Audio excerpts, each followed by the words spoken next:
কাশীপুরের চিত্তেশ্বরী, ঠনঠনিয়ায় সিদ্ধেশ্বরী, বউবাজারে ফিরিঙ্গি কালী, কেওড়াতলার শ্মশান কালী, টালিগঞ্জের করুণাময়ী, নিমতলায় আনন্দময়ী, এদের প্রত্যেকেরই রয়েছে নিজ নিজ লোককথা। ঠিক তেমনি নানা কাহিনীর সমাহার ঘটেছে কলকাতা শ্যামবাজার থেকে ঢিলছোড়া দূরত্বে বেলগাছিয়ার জাগ্রত কালী মন্দিরকে ঘিরে।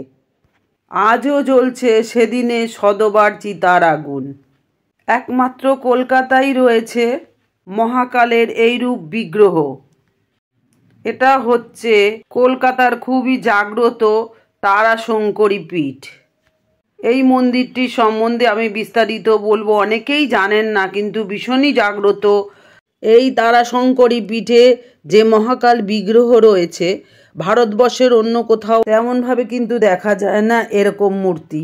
সব কিছু মিলিয়ে এই পীঠের ঐতিহাসিক এবং অলৌকিক গুরুত্ব অপরিসীম। আজকে আমি বলবো এই তারাশঙ্করী পীঠের সম্বন্ধে। তার আগে বলবো, নতুন হয়ে থাকলে অবশ্যই চ্যানেলটা সাবস্ক্রিপশন করে পাশে থাকুন।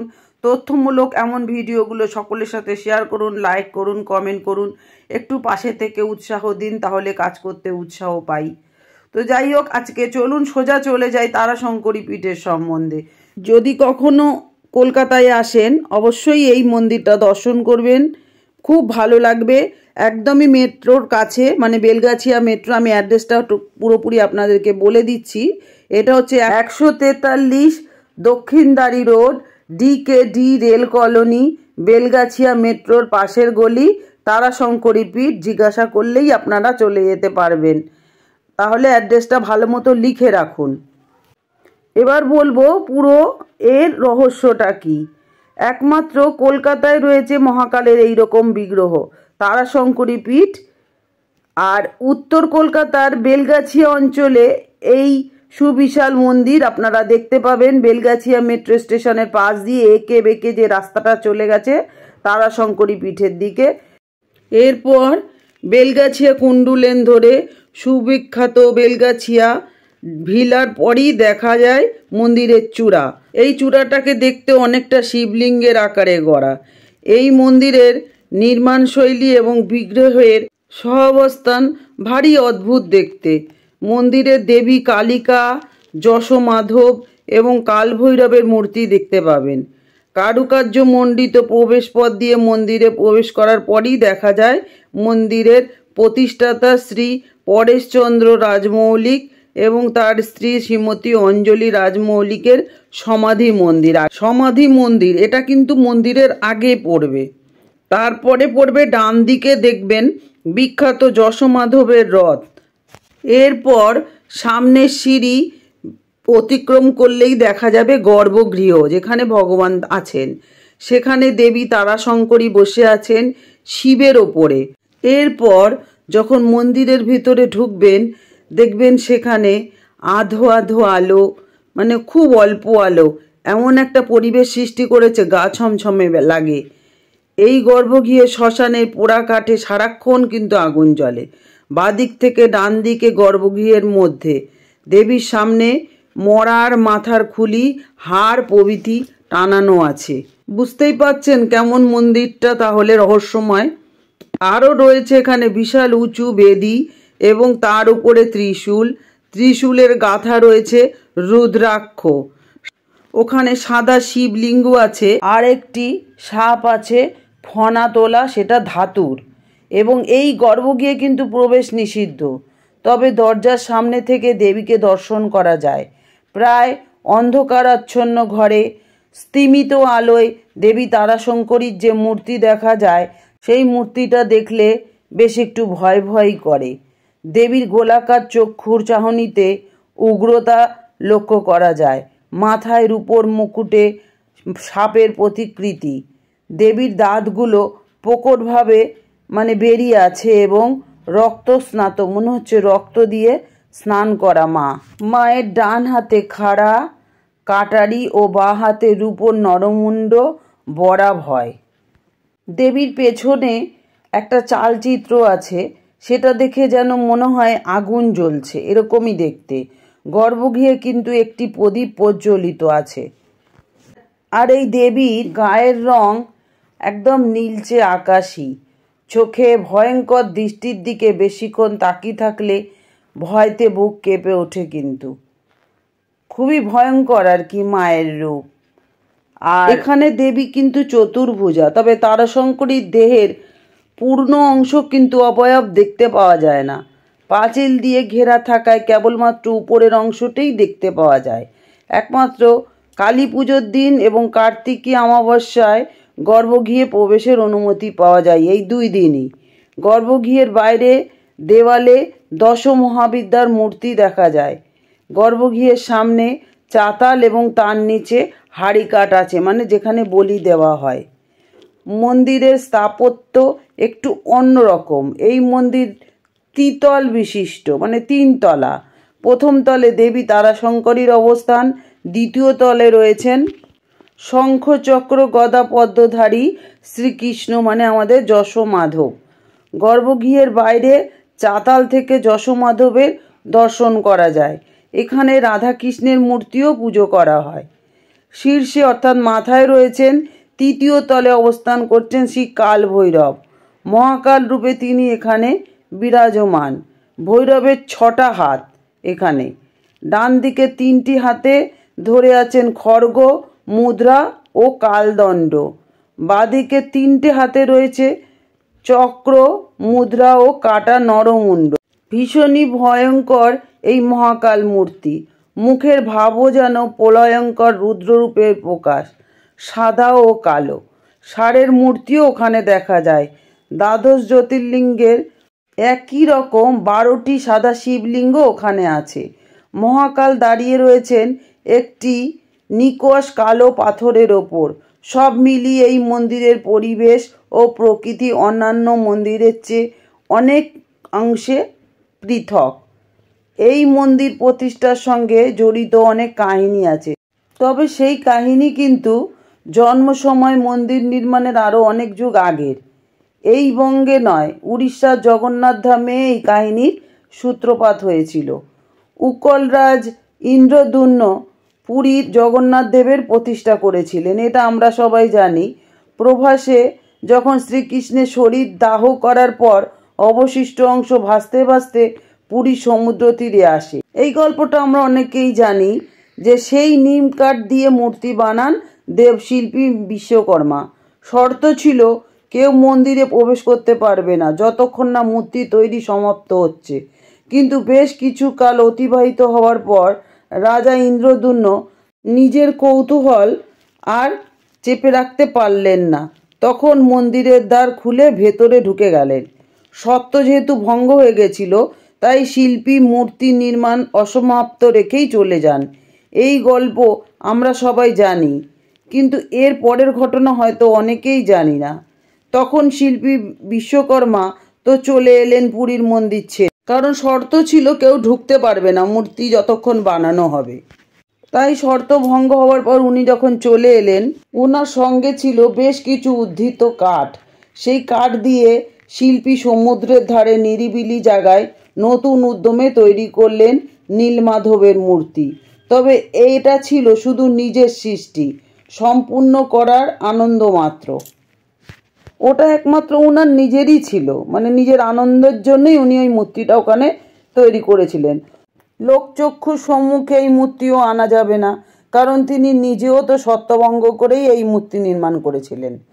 তাই তিনি নীলমাধবের মূর্তি মাটির নিচে প্রতিষ্ঠা করে চলে গেছিলেন।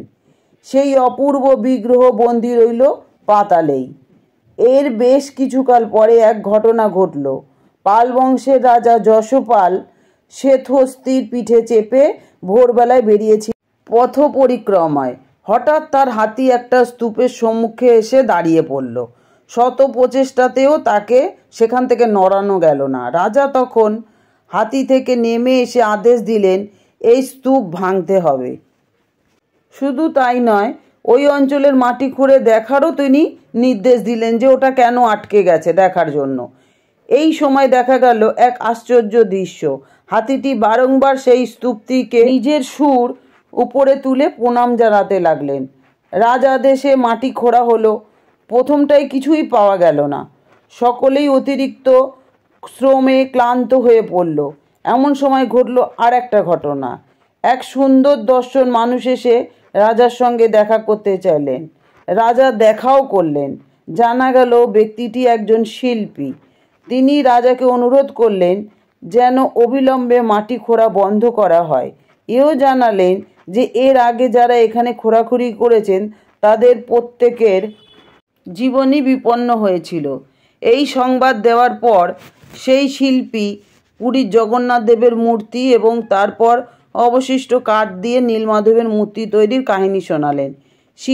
শিল্পী আরও বললেন যে এই মাটির নিচেই আছে নীলমাধব, আর এই নীলমাধবকেই পুরুষানুক্রমে পাহারা দিচ্ছেন এই শিল্পী। অতীতেও তিনি বহু খননকারীকে কিন্তু সতর্ক করেছেন এই স্তূপ যাতে না করা হয়, কারণ নীলমাধবকে যে পাবে তাকে সর্বস্ব হারাতে হবে। সুতরাং রাজাও যেন এই মাটি খোঁড়া থেকে নিরস্ত থাকেন। রাজা সব কথা শোনার পর কয়েক মুহূর্ত অন্যমনস্ক হয়ে ভাবলেন। তিনি ঠিক করলেন এই নীলমাধবকে তার কাছে পেতেই হবে। তিনি পুনরায় খনন কার্য চালিয়ে যাওয়ার নির্দেশ দিলেন। রাত শেষে রাঙা হয়ে উঠল আকাশ। তখন মাটির নিচ থেকে দৃশ্যমান হলো একটি ঘর। রাজা স্বয়ং সেই ঘরে প্রবেশ করলেন। তারপর সেই ঘরের ভেতরে আরেকটা ঘর আবিষ্কৃত হলো। তার মধ্যে একটা মন্দির পাওয়া গেল। মন্দিরে শঙ্খ, চক্র, গদা, পদ্ম হাতে চতুর্ভুজ নীলমাধব নারায়ণ। রাজা তক্ষুনি লুটিয়ে পড়লেন শ্রী বিষ্ণুর পায়ে। এরপরে বিপর্যয় নেমে এলো। কালের আবর্তে যশপালের অর্থ, যশ, প্রতিপত্তি, সংসার সব নষ্ট হয়ে গেল। শুধু রয়ে যায় তার নাম। প্রভুর নামের সঙ্গে জুড়ে যায় রাজার নাম।